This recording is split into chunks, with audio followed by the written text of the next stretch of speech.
नमस्कार दोस्तों, मैं हूं अर्पित और एक बार फिर से आपका स्वागत है। वक्फ संशोधन बिल ने एनडीए को हिलाकर रख दिया है। एनडीए के सहयोगी दलों ने कभी नहीं सोचा होगा कि भारतीय जनता पार्टी का समर्थन करने की कीमत उन्हें इस तरह चुकानी पड़ेगी। इन पार्टियों में बगावत हो रही है, इस्तीफे दिए जा रहे हैं, फिर चाहे वो चंद्रबाबू नायडू की पार्टी हो, नीतीश कुमार की पार्टी हो, चिराग पासवान या जयंत चौधरी की पार्टी हो, और अब इस लिस्ट में एक नया नाम जुड़ गया है। एक और पार्टी है जिसमें 2000 नेताओं ने इस्तीफा दिया है। वहीं इस बिल को लाने वाली भाजपा को कोई तकलीफ नहीं हो रही।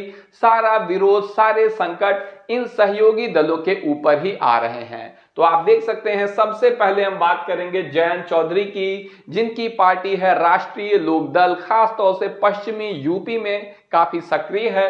इन्हें बहुत बड़ा झटका लगा है वक्फ संशोधन बिल के पास होते ही। आप देख सकते हैं, दैनिक जागरण की खबर है ये, और खबर क्या है कि इधर वक्फ संशोधन बिल हुआ पास, उधर आरएलडी नेता ने 200 समर्थकों के साथ दिया पार्टी से इस्तीफा और बोले कि जयंत भटक गए हैं। जयंत चौधरी सेकुलर नेता हुआ करते थे। इनके जो विधायक हैं ये भी भाजपा के विरोध के कारण ही आए हैं, लेकिन लोकसभा चुनाव के पहले इन्होंने पलटी मार दी और अब आप देख सकते हैं कि वक्फ संशोधन बिल का भी इन्होंने समर्थन कर दिया है। शमशाद अंसारी इनकी पार्टी के नेता हैं, इन्होंने पार्टी छोड़ दी है। खबर देखिए जागरण की, राष्ट्रीय लोकदल रुहेलखंड क्षेत्र के उपाध्यक्ष शमशाद अंसारी ने अपने साथियों के साथ पार्टी की प्राथमिक सदस्यता से त्यागपत्र दे दिया। उनका कहना था कि केंद्र सरकार द्वारा प्रस्तुत किए गए वक्फ संशोधन विधेयक का रालोद के राष्ट्रीय अध्यक्ष जयंत चौधरी द्वारा समर्थन दिए जाने से मुस्लिम समाज आहत है और स्वयं को ठगा महसूस कर रहा है। जी हां, आप सोचिए, जिन लोगों ने इस पार्टी को वोट दिया होगा, जिन मुस्लिम समुदाय के लोगों ने, आज वो क्या महसूस कर रहे होंगे, क्योंकि उन्होंने तो सपने में भी नहीं सोचा होगा कि जयंत चौधरी भाजपा के साथ चले जाएंगे। इतना ही नहीं, शाहेब रिजवी ने भी इनकी पार्टी से, जो कि महत्वपूर्ण नेता हैं, इस्तीफा दे दिया है। जयंत चौधरी धीरे धीरे अपनी पार्टी में ही अकेले पड़ते जा रहे हैं, किनारे लगते जा रहे हैं। जयंत चौधरी के ऊपर कहा जा रहा है कि पूर्व प्रधानमंत्री चौधरी चरण सिंह की विचारधारा से भटक गए हैं। और इतना ही नहीं, यहां पर यह भी कहा जा रहा है कि किसी राजनीतिक पार्टी में जाने का कोई इरादा अभी नहीं रखते हैं शाहेब रिजवी, लेकिन जयंत चौधरी के साथ अब वो और नहीं रह सकते हैं, क्योंकि जिस तरीके से उन्होंने मुस्लिम समाज का वोट लेकर ही उसे ठग लिया है, उसके बाद पार्टी में बने रहना मुमकिन नहीं है।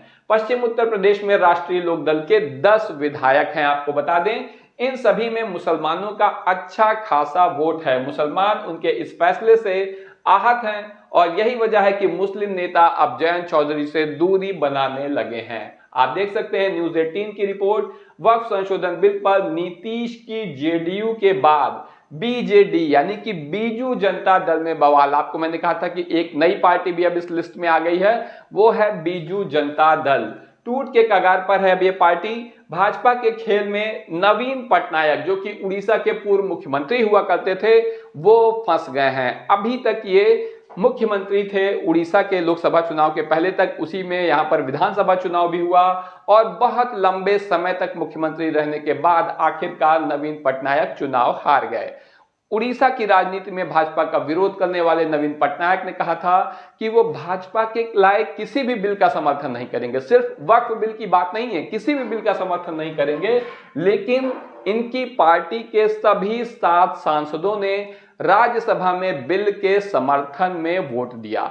वो भी तब जब बहस के दौरान ये इसी बिल का विरोध कर रहे थे, लेकिन जब वोटिंग की बारी आई तो समर्थन में वोट दे दिया है और अब इनकी पार्टी में बवाल मचा हुआ है, पार्टी टूटने के कगार पे है। आप देख सकते हैं न्यूज 18 की रिपोर्ट, वक्फ संशोधन बिल के समर्थन को लेकर एनडीए की सहयोगी जेडीयू में भगदड़ के बाद बीजेडी में भी इस मसले पर दो फाड़ हो गई है। राज्यसभा में इस विधेयक को मंजूरी दिलाने में इस पार्टी के सांसदों की भूमिका काफी अहम रही।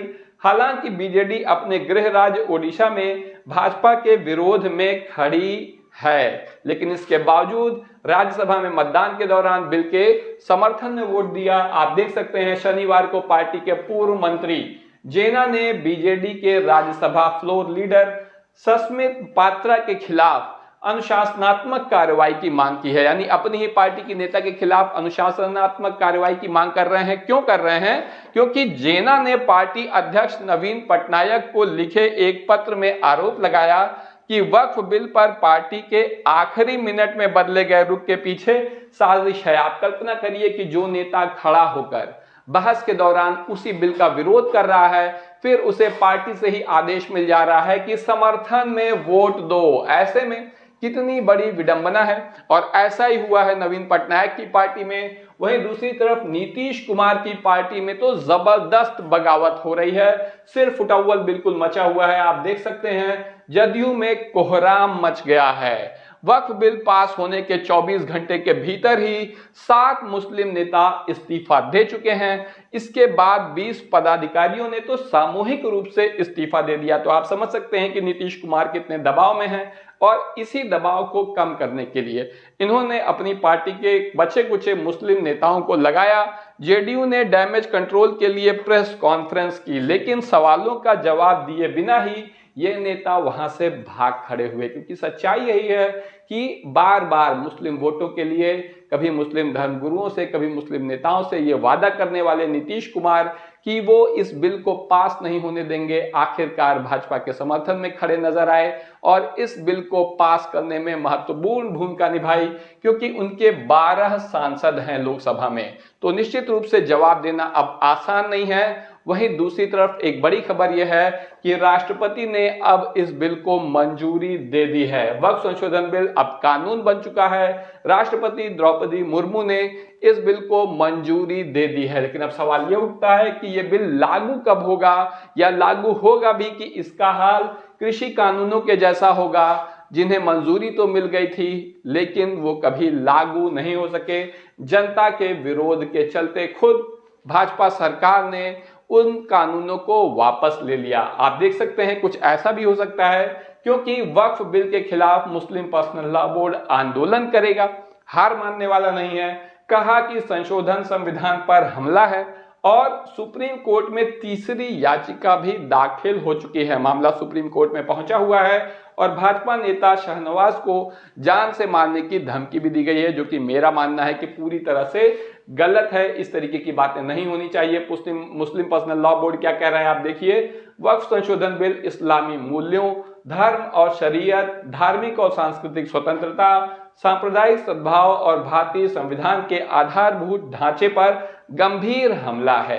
कुछ राजनीतिक दलों का भाजपा के सांप्रदायिक एजेंडे को दिए गए समर्थन ने उनके तथाकथित धर्मनिरपेक्ष मुखौटे को पूरी तरह से उजागर कर दिया है। तो अब ऐसे में बड़ा सवाल यह उठता है कि क्या एनडीए के सहयोगी दल अपनी पार्टी को टूटने से बचा पाएंगे, और क्या ये बिल जो कि अब कानून बन चुका है लागू हो पाएगा या नहीं। आपकी जो भी राय हो कमेंट करके जरूर बताइए।